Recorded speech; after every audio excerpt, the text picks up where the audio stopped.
Welcome to an IISPM Sustainable Bite on the business benefits to sustainability. Join me for the next 5 minutes for a brief overview of how sustainability is accounted for in the development of a business case for new products and services. One of the main inputs for the initiation of any project is the business case. It's used as a tool to show that the investment in the project will lead to additional value in the organization. Business cases should be prepared for every business opportunity, in business, not-for-profit, or government. There are a number of elements which are commonly included in the business case. Chief among these is a clear and compelling statement that identifies the business to be realized by the successful completion of the project. The business case also includes information on risks, financial requirements, resource needs, and a high-level project plan. All of these allow an organization to make decisions based on evidence whether to proceed with a given project. Organizations that are adopting sustainable business practices in their operations and development processes need to include additional elements in the business case for new products and services. These elements include identifying the values of the tangible and intangible benefits associated with sustainability as they relate to the project, among others. As with all business case evaluations, when sustainability is added, the overall business case still needs to show a net positive benefit to the organization.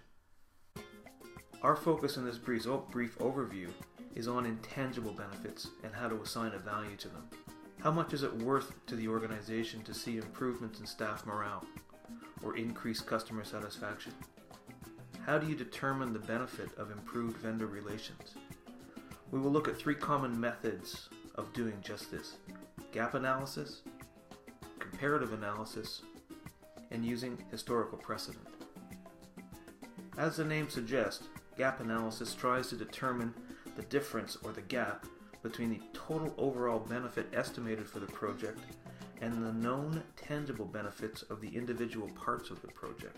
The gap between these two represents the total value of the intangible benefits of the project. The challenge with gap analysis is it still doesn't provide an insight, however, on the value of separate intangible elements of the business case. For this, we need to look further. Using comparative analysis allows us to assign a value to a particular intangible benefit based on a comparison of a known asset baseline. As an example, a business case identifies that by delivering a new product using sustainable processes, this will result in a 10% increase in customer satisfaction and result in increased customer retention. In this case, customer retention can be assigned a value equal to the cost of acquiring a new customer plus the cost of lost business from an existing customer. So the 10% increase in customer satisfaction is comparable to these costs.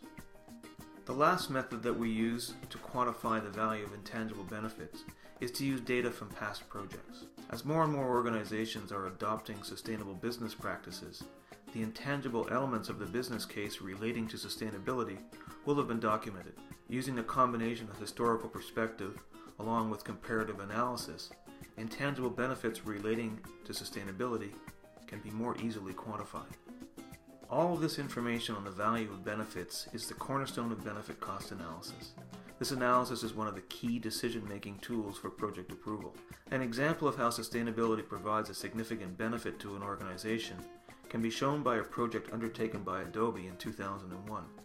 A renovation project identified an immediate payback potential from a number of HVAC upgrades for their headquarters. The investment of $1.4 million in these upgrades was offset by energy rebates of $390,000. Annual operating expenses were also reduced by $1.2 million. The overall payback for this investment was 9 months, with an estimated ROI of 121%.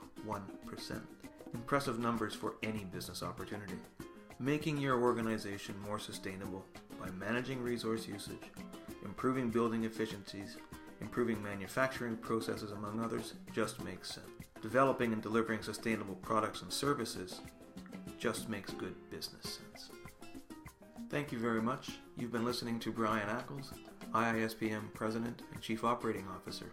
To learn more about IISPM, register with us by scanning the QR code on this slide or go to our website at iispm.org. course, you can always contact me by email at brian@iispm.com.